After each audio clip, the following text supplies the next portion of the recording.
Hello, everyone, and welcome to I Am Beautiful.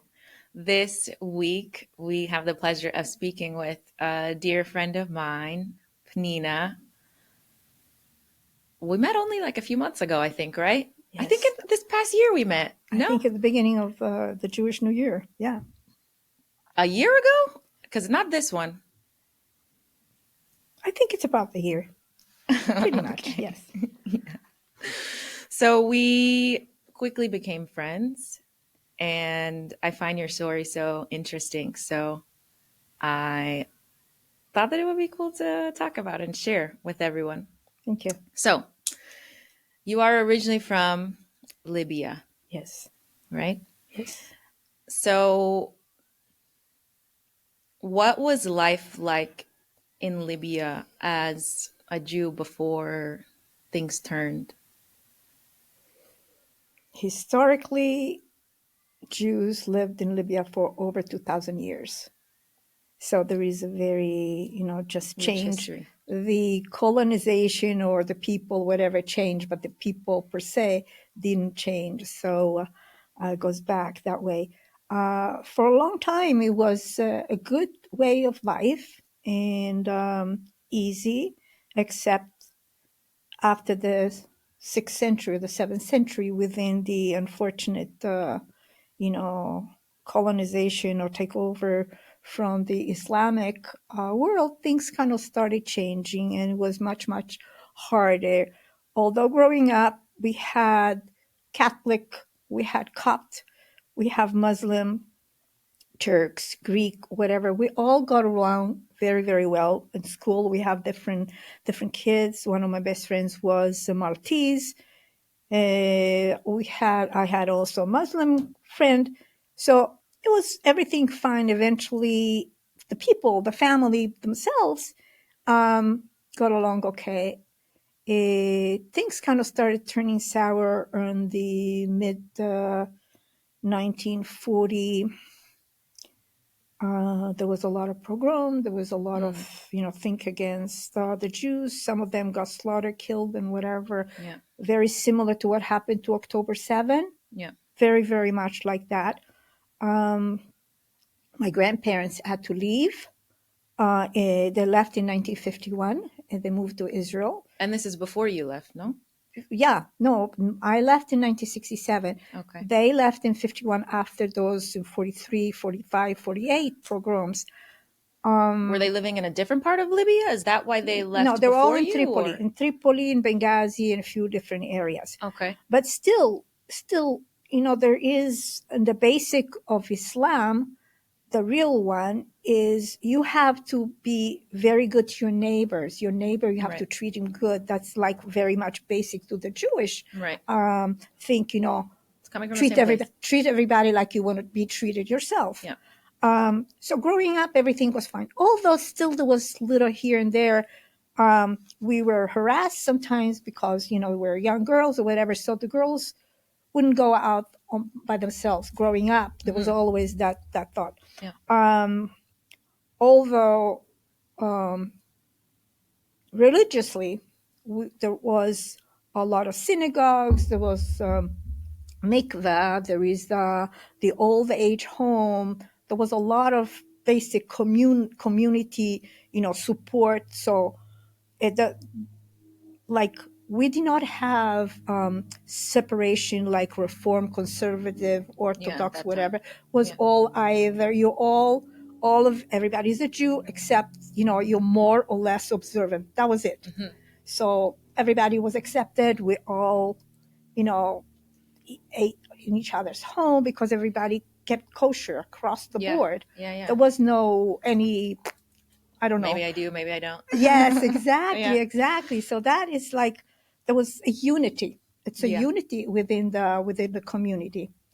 That was growing up, and that was very appreciated because made me grow up as a solid, You got a solid foundation. solid foundation of Judaism, what it is. You have to treat everybody the same as you are. Doesn't matter, no differences. Yeah. That's one thing that I appreciate and I carry on till today, even with my kids. Yeah. And so How did the whole process of leaving actually kind of unfold for your family? In 1963, my father, passed away. So my mom was left to be a widow with 4 children. I am the oldest, and I had my sister. She was 6 years younger. My other brother was 11. The other was 12 years old. So in a way, I was kind of like put in a situation to You kind had of to like step into this kind of role. step in because my mom, was very, very hard for her. So that was the 63. 67, we were starting to get on our feet, the family together. We took a trip to Jerba. It's an island off of Tunisia. There was a celebration after Passover. We went. It was fun. It was great. All beautiful life. On the way back, things didn't look so good, and I wrote everything that I always write. I'm a writer. What do you So mean things didn't look so good? What does that mean? I wrote on my little booklet, like a calendar, things don't look the same at the border because we took the bus coming back and not knowing anything in the future. Within days, so that was in May, end of May, within days, there was a 6 Day War. June 5th, Mm, 1967. yeah. Everything flipped. Mm. And within just less than a couple weeks, 2 3 weeks, June 30th, we had to leave the country. Wow. So it was Solely, kind of like so, it's like a light switch, a switch, excuse me. solely Wow. for one reason, just because we're Jewish, we had to leave the country. We left behind everything we owned, property, money, our homes, everything that was, you think that's your base.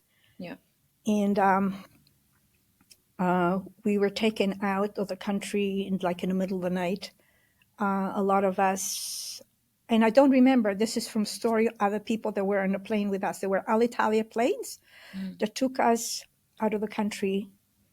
Some people were double sitting on the thing, some people on the floor. Just best place to be, Italy, because Libya was an Italian colony. So we spoke Italian. That was the easiest, most Easiest connected, next step. Yeah. easiest there. But once we got to the airport, where do we go? What do we do?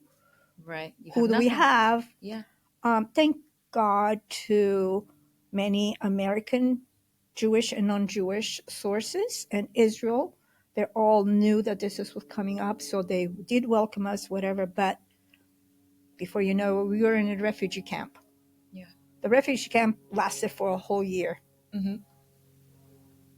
So that's the beginning. What was it like In the there? refugee camp, Yeah. it was not camp like you would think there It's were. not like summer camp. No, no, not so much. Not in a But there were cabin. there was cement. There were room. Each Mm, family had a room. okay. Eventually, we figured, what do we do? No money, no nothing. So I took a job there, cleaning showers. It's okay. It was a pay, no fear. And then I also took another job working in the fields. They were like here in California, they had, field workers. Yeah. I was a field worker, but it was fun because I went to pick up grapes. For It was wine? that, I'm guessing. huh? For wine? Probably? Yes, Yeah. probably the Sangiovese. I still own one bottle of Sangiovese wine, Wow. kosher Sangiovese that I Wow, will wow. never open till I get another one. Wow, that's Yeah, amazing. but that's how we did it as kids. There was a lot of teenagers. That's what we did. We kind Yeah. of interjected some fun into this kind of, let's say, You have sad to, you're or kids. You still need drama. Honestly, levity. it's Yeah. drama and trauma. But you have to find a way to survive. And that is the element, the survival mode. You want to take it or you want to leave it. So that's from there on. Yeah. So that was the beginning of that end. And so, at what point did art enter your life? Because I know you are an Always, artist and always. writing. So, Yes. Always scribble or create or, you know, the draw with the pencil any time at any moment was different, grew. Eventually, I went when I came to California was nice because I went to Valley College and I got my degree of graphic designer. And then I went to the occupational center, and there Disney came to the campuses for artists and stuff. And so I was hired by Disney for a while. I was working for Disney Studio, but my art always on the side was like more toward the spiritual or more the intuitive How thing. how has your art um, shifted as your journey has? Because you started in Libya, and of course, when you're young, you don't necessarily think that any of this is going to happen, and then your life changes in the blink of an eye, and then you have to go somewhere else and kind of figure it out, and then we'll get to Israel and California. But how has your art shifted in that? It should, oops. It shifted here too. Okay, so yeah. So the thing is, the beauty of all, the beauty of art and Mhm. writing is it's portable. Yeah. It's something that no matter what you carry with you, Mhm. it just changes as the situation. So that's what it was. So what you have. If you have pencils, then you create with pencils. If you have money and you can spend it, in buying equipment, there it is, and it becomes a little bit more elaborate. And that's how I feel that I was able to, elevate with more Mm. material for that, canvases versus just watercolor paper and stuff like that. Also, your That's art expands when you have less, because then you learn how to use what you have in broader ways. yes. So you mentioned that your art was kind of like it's like a spiritual outlet. In what way? How do you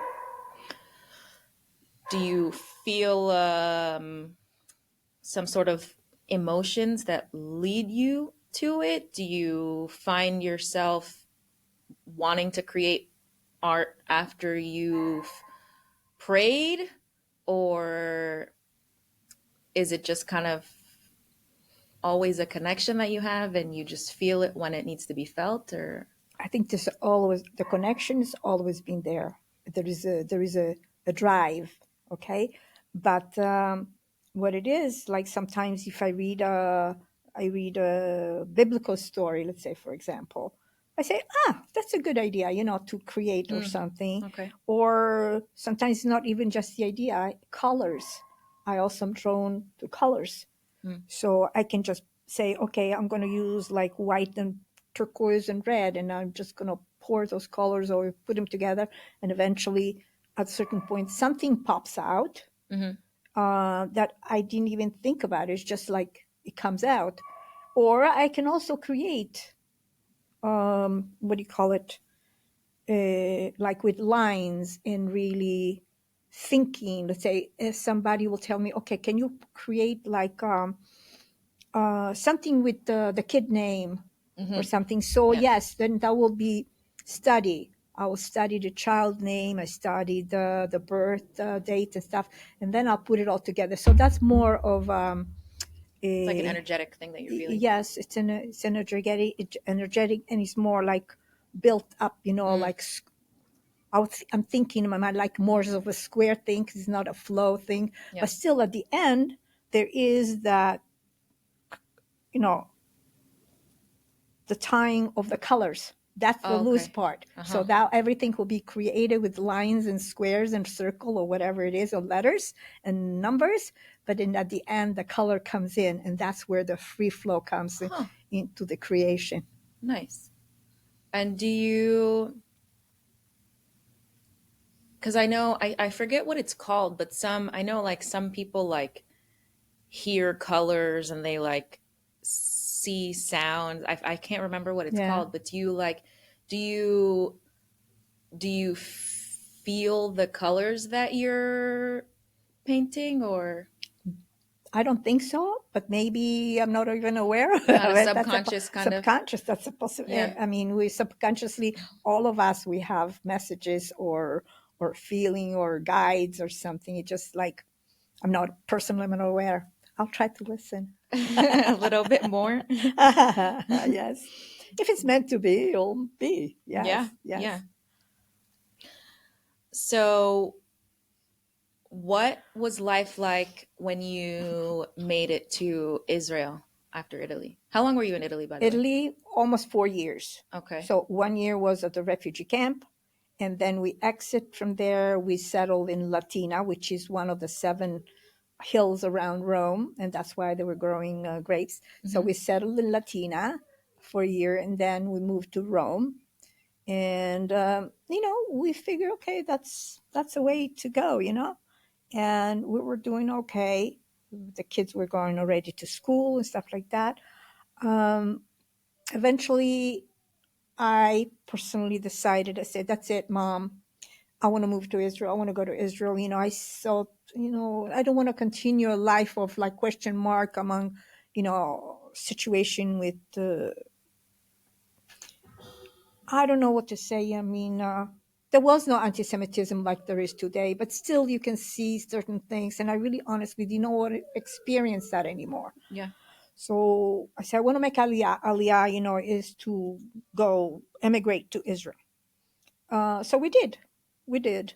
I only lasted a year in Israel. I met my husband in a kibbutz because I'm a Zionist and I really believed in the communal thing to live in Israel and do. And I also was hoping to work the land, milk the cows and stuff. Yeah, I ended Did up. you get to? No, I didn't. They put me, which was sweet. They put me to take care of the babies. At that time, the babies Okay. did not live at home. They lived, Yeah. Yeah. and Yeah. The kibbutz the takes them. kibbutz life. Yes, Yeah. so it was very sweet, really. That's where I met my husband, Uh huh. Ed. That he is from California, from Los Angeles, and then the rest, within a couple of years, we got married. We had a child, and he decided to come to Los Angeles. And I have been living here in Los Angeles since 1973. Long time, but that's my dream, was it to live in Israel. It just not in the card, as they say. So, when you did get to Israel, what was the biggest difference that you felt or noticed after having been in Libya and then Italy when you finally made it to Israel? I was just such a good. It's a freedom. It's a free of yourself. You just can be. You can be a Jew without any filter or any fear or anything. Everybody's a Jew, more or less. Observant. It doesn't matter. So that alone, to me, was like freeing feeling. Yes. Yes, it's nice. So I had to learn Hebrew. I didn't know Aleph Bet. I didn't know nothing. So actually the first word that I learned, it was rega rega, because Rega, yeah. means wait, wait. Because Rega, shnia, I shnia, had to rega. take buses, and sometimes the bus will come in You and have to count your will leave. shekels. So you just have to scream and Rega. scream, rega rega, wait. So that was my first word, was rega rega. Yeah. Yeah. That's But yeah, funny. I love languages, so I was able to, Pick it up pick quickly. it up. Yes, it was fun. Yeah. Yes, yeah. Plus, it was nice because I got to know my grandmother. One of my grandmother was still alive at that time. My mom's mom. It was sweet. It was nice because I grew up with our grandparents, so it was just like Has she been living in? She was one of the ones that moved from Israel in 51, or this was another one? no, no. Both of my grandmother. Ah, One grandfather died in Libya. And so the paternal grandmother left in the 51, and the other one was grandma and grandpa. They left at the same time, maybe the same boat. I don't know what it was. By the way, at that I'm time like was a not boat. allowed. I'm like, yeah, there was Huh? plane. Never mind. Keep going. No, at that time, It's boats. Yeah, I know. people were not allowed to leave from Libya. Oh, no, no, Ah, no, no. There was a stipulation. If anybody has to leave, you have to leave a member of your family so they know you're gonna in. come back. So they had something exactly. So a lot of people would just go with the regular boat, go to international water. In the international water, they'll be met by Mm. source or whatever, and then they were able to make their passage to Israel. Yeah, Okay. yeah. No, but life in Israel was fun, was great. It's just like, So boo. you want to take it with you? What does it mean to you to be a Jew from an Arab land?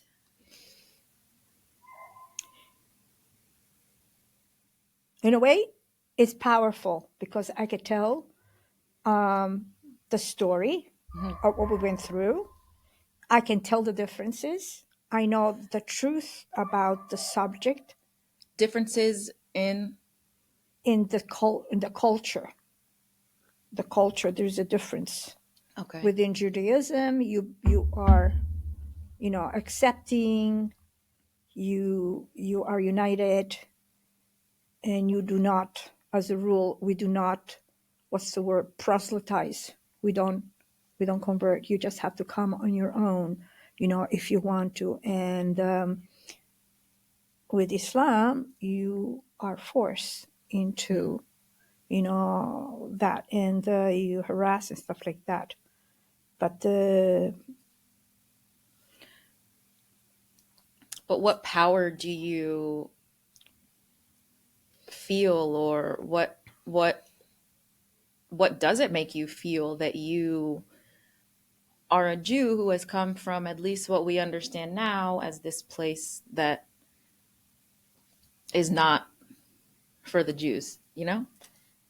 it's sad. It's sad because all of those places in the Middle East, which is like, I don't know how many countries are, Jews were, you know, progressing. Jews were living side by side Yeah. for many years, for centuries. They were living side to side with all of the, and everybody was, accepting.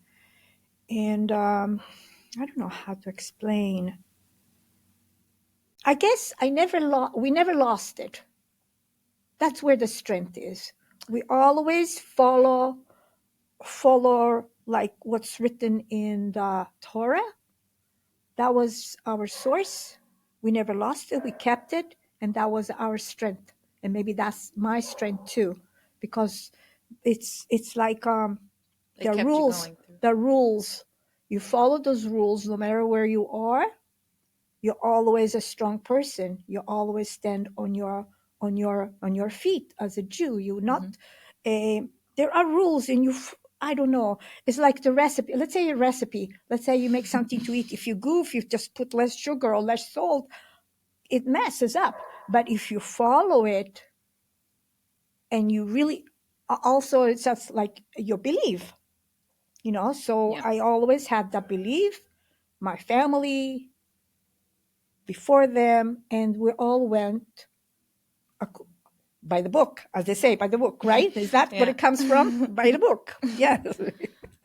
By the book. And that was at least personally, that's my strength. Okay. As long as you know, it's a recipe. Why do I have to mess it up? It works. I mean, this is my way of thinking. I don't No, know. I understand completely. Yes.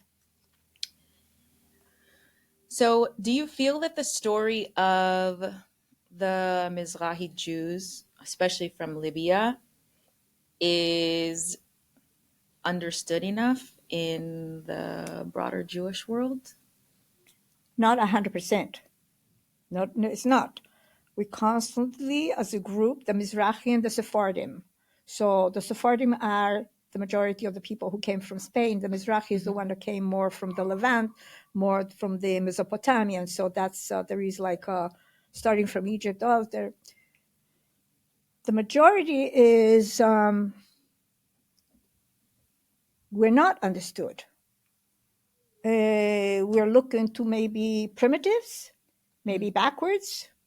In what way? What do you mean by that? In one way, because we really hold on to the roots of our origins. Mm-hmm. Some of the origins go back to being Berber or to be like Abraham, in from Ur, of Kasdim. Yeah. So there is a give and take. So we are like an amalgamation.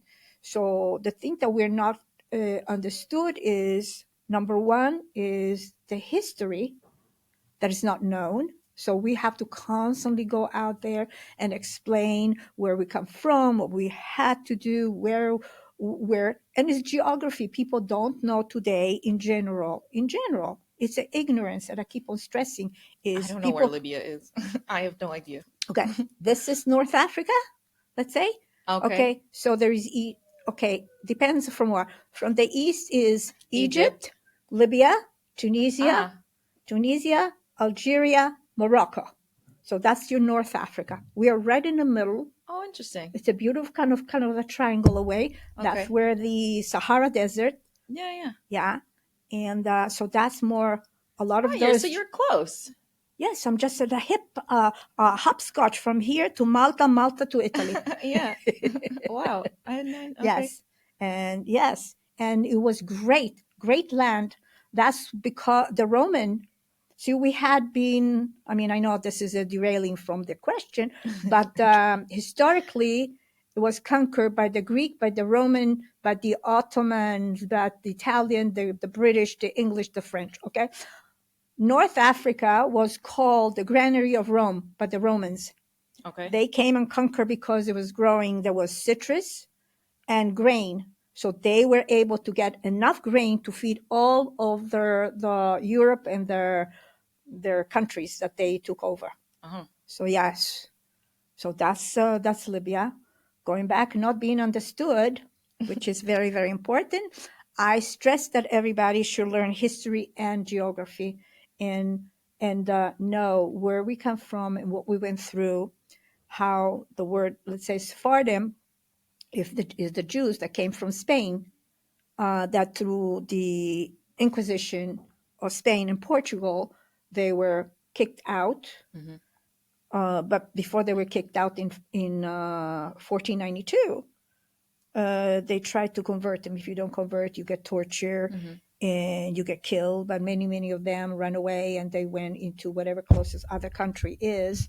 And I'm hitting this. I'm sorry.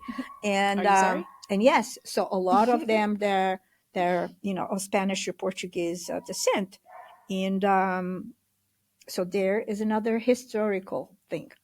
Then there is the people who had to get away from Iraq and Iran and Mm-hmm. Syria. And Syria, like now Aleppo, was a beautiful, community. And now it's kind of like open. So some people actually was able to go back and see Yeah. a couple of the synagogue. It's nice. So there it goes. History that comes and go, depends who's your leader, you know? Do you find that you've had, I mean, I think we've kind of touched on this like a little bit. The experience that you've had, I don't know if it's just been here or if it's also in Israel, but with like having difficult experiences with different Jews who Yes. don't understand because maybe they don't have this knowledge of the what everything that happened, the history of everything that happened in Libya, or I'm not sure what the Jewish population was in Tunisia, before everything flipped, So what's been your, that wasn't clear, was it? No. I understand. That's Okay. about that misunderstanding. Let's call it misunderstanding. Yeah. Yes, but this is it. Even among Jews themselves, there is the misunderstanding. Mm-hmm. Therefore, that's why it's very, very important, again, is education. People have to be made known of the history, educate people in history among Jews and also non-Jews. I had the time that, not even today, I have people from Libya that knew us before the Jews left, that they are children of like a newer generation, Yeah. that they hear the story from their grandparents. Because they learned and they heard, they write to me and they say, "We are very sorry that this happened. I wish you could come back." Mm. So there it goes. Once you know the history, the stories, then you are more accepting. And that's what it is. It's an accepting things. And have you had challenges with acceptance here? At the beginning, this is funny. At the beginning, when it came to California, I was not that aware of, the Ashkenazi Jews and a lot of the Jews from Europe. Okay, and so Like the when you say you weren't aware of them, you didn't know that they were here, or you didn't know no, where I they came from, or no, what is no, this no. awareness? Yeah, not much. I know there is Okay. European Jews, but I didn't know that there's a difference. Okay, so the first things they will ask me, "Oh, you speak Jewish?" So I goes to them, what is Jewish? Supposedly it was Yiddish, Yeah, yeah, it's Yiddish. which That is a was Germanic Hebrew language of the yeah, Jews. It's like for us, Sephardim, it's Ladino, yeah. which is a mixture of the old Castilian from Spain and Spanish Hmm. today. Hmm. So yeah, so at the beginning, it just took me a while to understand. So it was like because I'm darker, that's one thing, like I'm not Jewish. No, I don't know Jewish. I don't. It turns out it was Yiddish. Today I could understand Yiddish better than my husband that is Ashkenazi, you know. But yes, there was that kind of thing, between you are Jewish, but yet you're not, it's not recognized, but there is like the question just Mm. because you're not, maybe from Europe, they don't know really our culture. They would think that you are maybe backwards. How did it Maybe make you feel having to experience all of that when you came here? nothing. I challenge it and I overcame it. And because with my kids being half and half, which they call themselves Ashkefard. So they're Ashkenazi Sephardic, right? So they have both. Ashkafard? Ashkefard, yes. So, Ashkafard, not Ashkafart. no, with the D at the end. Yes, yes. You have the Sephardic, Yeah, right? yeah, yeah. Okay, yeah. So yes, I wanted to learn, and because I wanted them to be proud of both. Sides, yeah. Yeah, both sides. I mean, you both follow the same. Again, you follow the thing by the book. Again, it's the same book Same book, yeah. we're following. And so just because you're darker, you're lighter, or if you're blue eyes, brown eyes, it doesn't mean anything. I mean, I'm talking about the same way. I also talk about in general, all humans, all religions and all humans. We're all one. We're all the same. And the basic of all this is just to treat each other with equal respect. And if we could do that, we'll have peace. We'll have a beautiful world. Yeah. But, like the song "What a Beautiful World," right? I don't remember right now. I'm sorry. I think Louis Armstrong, I think. Ah, I like Louis. He's great. He is. He's awesome. So, how do you feel your relationship with the creator has grown as you've navigated through these different places and different times throughout your life? Challenging, challenging, What does that mean? challenging. I seem to grab more to the Creator, to Hashem, when things are really rough and hard. Like, don't give up. Okay, Okay. so you pray a little bit more, you do a little bit more, and then you lift yourself up, or God lifts us up. Hmm. But the key is I never had any doubt or more or less believe in what it is that I was raised in. I was always, you know, like I said, we grew up without labels. So we knew from the beginning. I was raised what they call it today Orthodox, Hmm. but I didn't know those different words. Yeah. You're a Jew, no matter what. Yeah, yeah, that's all it is. Anyways. Absolutely. Yeah. So even in good times, every day I say thank you. Something good happens, I say thank you, God. Something bad happened, thank you, God. Please help me to get it better. Help me. Right. I'm Next time here. something bad happens, you better call me and say, I said thank you. Yeah, yeah. Thank you, thank you.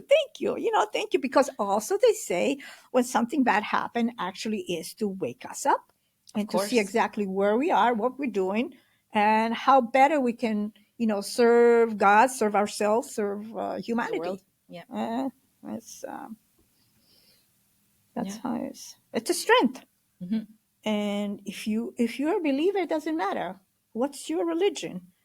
When you do believe in this strength, this universal, divine thing, I mean, at the end, we're all divine humans. We're all divine humans. It's just for us to acknowledge that. Understand it in some way. Yeah. Yes. Yeah. Yeah. I mean, we really, the world can be beautiful, but, money sometimes make the people Well, go banana, go crazy. there's still darkness when there's beauty. But yet, you look for the light. Yes, the light at the end of the 100%. tunnel. Yes, thank you. 100%. Yes, absolutely. Thank you for that. I like that. Yes. If you had a message for anyone going through displacement or transition or rebuilding who they are, what would you tell them? How would you encourage them? Number one, never give up. That's the number one. No matter what hit you, or no matter what happened, stand for your rights as a human. And there are many things, like for me personally, it was writing and So have the an arts. outlet. That's it. The Okay. outlet, definitely. Find an outlet. Talk. Do Okay. not Bottle everything up. repress. Yeah. Don't repress. You have to share, communicate it, look for help, talk to people, get it out. Tell your story, whatever the story is, no matter what the story, because once comes out, that's already step one into healing. Releasing, yeah. Sometimes takes a long time, takes years, and sometimes less, but never give up. Share, and like you say, find an outlet to strengthen whatever it is. We all have gifts. We all have been gifted. Just look, search in, or maybe get help to find it. And definitely, we can all. I mean, we cannot erase, unfortunately. Fortunately, I would arguably say, but anyways, keep going. Yes, okay, yes, we cannot erase. There's always going to be the memory or the reminder or whatever, but by being stronger and Changing the perception of it. yes, sing, hum. I just found out recently about humming. Hum, get it out of you. Something about the vagus Vagus nerves, nerve. vagus nerves. Yes, that alleviate whatever it is you're going through. Okay, try it. Do whatever. Just actually, the word that comes to me is community. For someone to have community. Community. Okay. Community, and the word community actually comes from unity. Mm-hmm. Find somebody you trust. Yeah. Find a group. Be with your, what is that? Like people similar to you or whatever gives you strength to feel good about yourself, to validate yourself. Be validated. Don't let somebody say naysayer. No. Just go forward. If you feel it here, go for it. Make it happen. And always to the end, I say thank you, God. Thank you, God, no matter what. We really have to be very, very thankful for everything. Whatever he gives us, for the good or the bad, it's always for the good at the end. We just realize, dummy, that's what it was for, right? Yeah. Yep. So we like to finish off here with a speed round of fun questions. Don't think too hard about it. Just whatever comes up. Whatever. Poop. Yeah. Okay. Yes. Okay. What's your favorite hala? Hold on. Yes, I'm holding. I was having an issue with getting the word out. Okay. What is your favorite? I'm having issues. It's a glitch in the system. What's your favorite challah? Challah? To eat? Plain challah. Plain challah. All right. Okay. Plain challah and olive and rosemary. Oh, that's a good one. That's a good one. That's Italian. That's good. I don't like olive, but that's a good one. It has that nice flavor to it. Yes. If your Jewish identity were a fabric, what would it feel like? Linen. Okay, I'm curious, but we'll go on. That's okay. Mezuzah check. Do you kiss it, talk to it, or ignore it? Kiss it. Every mezuzah? I try. Okay. If your Jewishness had a soundtrack, what would the first song be? Hallelujah. Is that a song? Thank you. Yes. Thank you. Yeah. And in one word, what makes you beautiful? Being ugly. Yeah. Beautiful. Beautiful. I guess to remember every generation before and carry it forward. Nice. Thank you so much for Thank you for being having here. me. Of course, I It's love you so been a much. pleasure. I Thank love you you. too. And thanks, you guys, for watching. And we will see you on the next one.